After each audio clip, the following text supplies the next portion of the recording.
দীর্ঘ ১৭ বছর পর দেশে ফেরার পরের দিন বীর শহীদদের প্রতি শ্রদ্ধা জানাতে সাভারের জাতীয় স্মৃতিসৌধে যান বিএনপির ভারপ্রাপ্ত চেয়ারম্যান তারেক রহমান। শুক্রবার রাত ১০টার দিকে তারেক রহমানকে বহনকারী বাসটি সাভারের জাতীয় স্মৃতিসৌধে পৌঁছায়। এ সময় জাতীয় স্মৃতিসৌধে বীর শহীদদের প্রতি শ্রদ্ধা নিবেদন করেন তারেক রহমান। পরে স্মৃতিসৌধ পরিদর্শন বইয়ে স্বাক্ষর করেন তিনি। এর আগে তার আগমনকে কেন্দ্র করে শুক্রবার বিকেল থেকেই স্মৃতিসৌধ প্রাঙ্গণ ও এর আশপাশের এলাকায় লাখো নেতাকর্মীর উপস্থিতিতে এক উৎসবমুখর পরিবেশের সৃষ্টি হয়।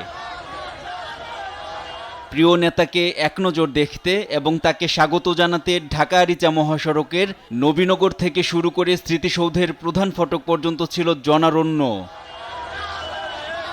আইন শৃঙ্খলা রক্ষার্থে সাভার জাতীয় স্মৃতিসৌধ সহ ঢাকা আরিচা মহাসড়কের বিভিন্ন পয়েন্টে বিপুল সংখ্যক আইন শৃঙ্খলা রক্ষাকারী বাহিনীর সদস্য মোতায়েন করা হয়।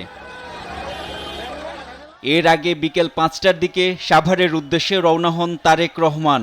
এ সময় তার সঙ্গে ছিলেন বিএনপির শীর্ষস্থানীয় নেতাসহ অসংখ্য নেতাকর্মী।